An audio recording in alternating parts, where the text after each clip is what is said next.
Assalamualaikum warahmatullahi wabarakatuh. Perkenalkan, nama saya Mutiara Salsabila Fitri Sagala dengan NIM 3203107. Di sini saya akan menjelaskan materi mengenai sistem penginderaan jauh. Baiklah, pertama-tama kita akan membahas materi pengertian penginderaan jauh. Menurut Lielsen and Kiefer, penginderaan jauh adalah ilmu dan seni untuk memperoleh informasi tentang objek, wilayah, atau gejala dengan cara menganalisis data yang diperoleh dengan menggunakan alat tanpa kontak langsung terhadap objek, wilayah, atau gejala yang dikaji.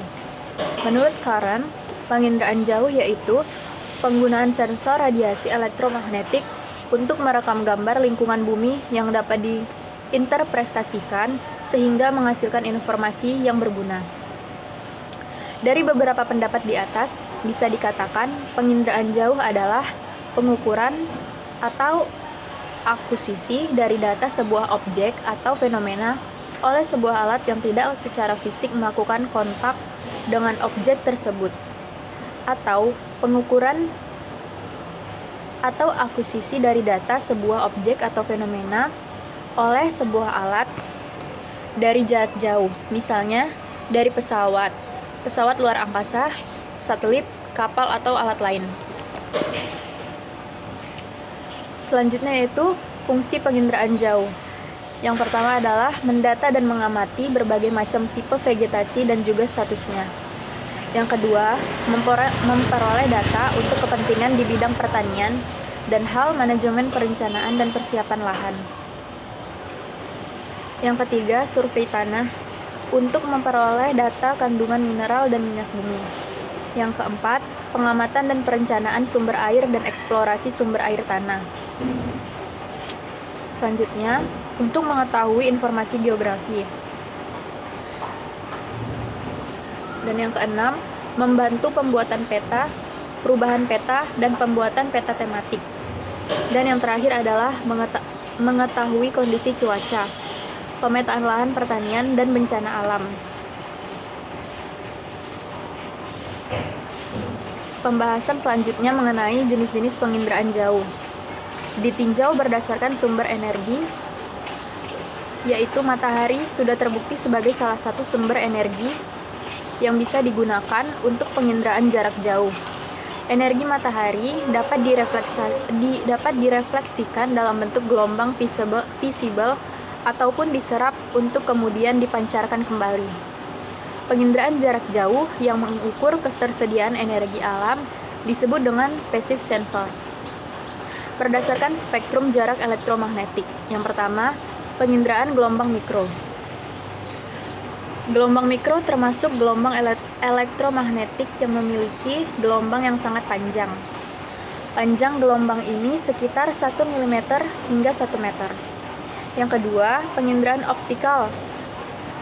Penginderaan ini menggunakan peralatan yang dapat dioperasikan dengan pengaturan inframerah jarak dekat, jarak sedang, dan jarak jauh dalam spektrum gelombang elektromagnetik. Dan yang ketiga, penginderaan suhu panas atau thermal. Sensor bekerja menggunakan jarak suhu panas spektrum elektromagnetik. Energi dipancarkan dari bumi dengan gelombang yang memiliki jarak 3000 mm sampai 5000 nm dan 8000 nm hingga 14000 nm.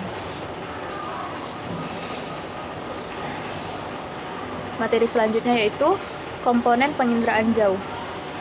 Dalam buku Penginderaan Jauh karya Sutanto, dijelaskan beberapa komponen penyusun penginderaan jauh, yaitu 1. Sumber tenaga. Dalam proses penginderaan jauh, sumber tenaga merupakan komponen yang wajib ada. Ada 2 jenis tenaga dalam penginderaan jauh, yaitu yang pertama, tenaga alamiah. Digunakan dalam proses penginderaan jauh sistem pasif, sementara tenaga buatan digunakan dalam proses penginderaan jauh sistem aktif. Penginderaan jauh sistem pasif menggunakan matahari sebagai sumber tenaga elektromagnetik yang utama.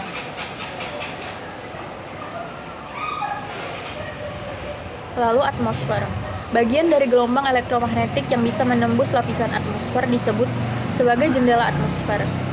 Jendela atmosfer inilah yang digunakan dalam proses penginderaan jauh. Lalu, interaksi tenaga dengan objek.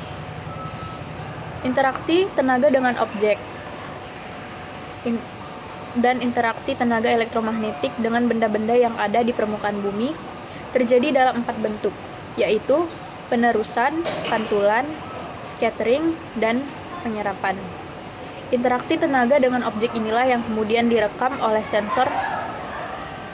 Bentuk-bentuk interaksi tenaga dengan objek dipengaruhi oleh berbagai faktor, antara lain tingkat kekasaran permukaan objek, jenis material, kelembapan objek, dan waktu interaksi ini mempengaruhi kecerahan gambaran objek pada citra. Selanjutnya, sensor. Dilansir dari buku Penginderaan Jauh karya Bambang Syaiful Hadi, sensor merupakan alat perekam gelombang elektromagnetik yang dipantulkan dan dipancarkan oleh objek di permukaan bumi. Sensor dapat dikelompokkan menjadi 2 jenis, yaitu sensor aktif dan sensor pasif. Masing-masing terdiri atas sensor fotografi dan sensor non-fotografi. Lalu, perolehan data. Maksud dari perolehan data adalah cara memperoleh atau mengekstraksi data dari citra. Cara memperoleh data dari citra dilakukan sesuai dengan kebutuhan bentuk datanya. Apabila suatu citra berbentuk cetakan atau hard copy, maka cara memperoleh datanya dapat dilakukan secara manual, yaitu dengan interpretasi citra secara visual dan digital. Penggunaan data. Keberhasilan proses penginderaan jauh terletak pada dapat diterima atau tidaknya hasil penginderaan jauh oleh para pengguna data. Apalah artinya teknologi tinggi jika hasilnya tidak dapat digunakan oleh para pengguna. Jadi, pengguna data adalah komponen penting dalam proses penginderaan jauh.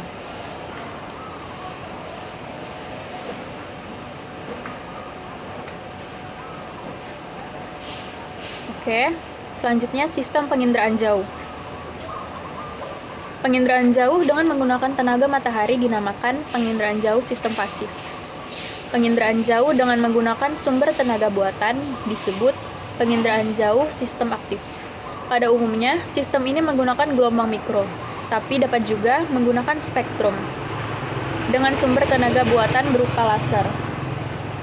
Tenaga elektromagnetik pada penginderaan jauh sistem pasif dan sistem aktif untuk sampai di alat sensor dipengaruhi oleh atmosfer.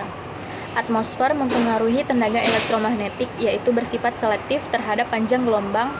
Karena itu timbul istilah jendela atmosfer, yaitu bagian spektrum elektromagnetik yang dapat mencapai bumi. Adapun jendela atmosfer yang sering digunakan dalam penginderaan jauh ialah spektrum tampak yang memiliki panjang gelombang 0,4 mikrometer hingga 0,7 mikrometer. Spektrum dapat digunakan dalam penginderaan jauh. Itulah sebabnya atmosfer disebut bersifat selektif terhadap panjang gelombang. Hal ini karena sebagian gelombang elektromagnetik mengalami hambatan. Proses penghambatannya terjadi dalam bentuk serapan, pantulan, dan hamburan. Interaksi antara tenaga elektromagnetik dan atmosfer.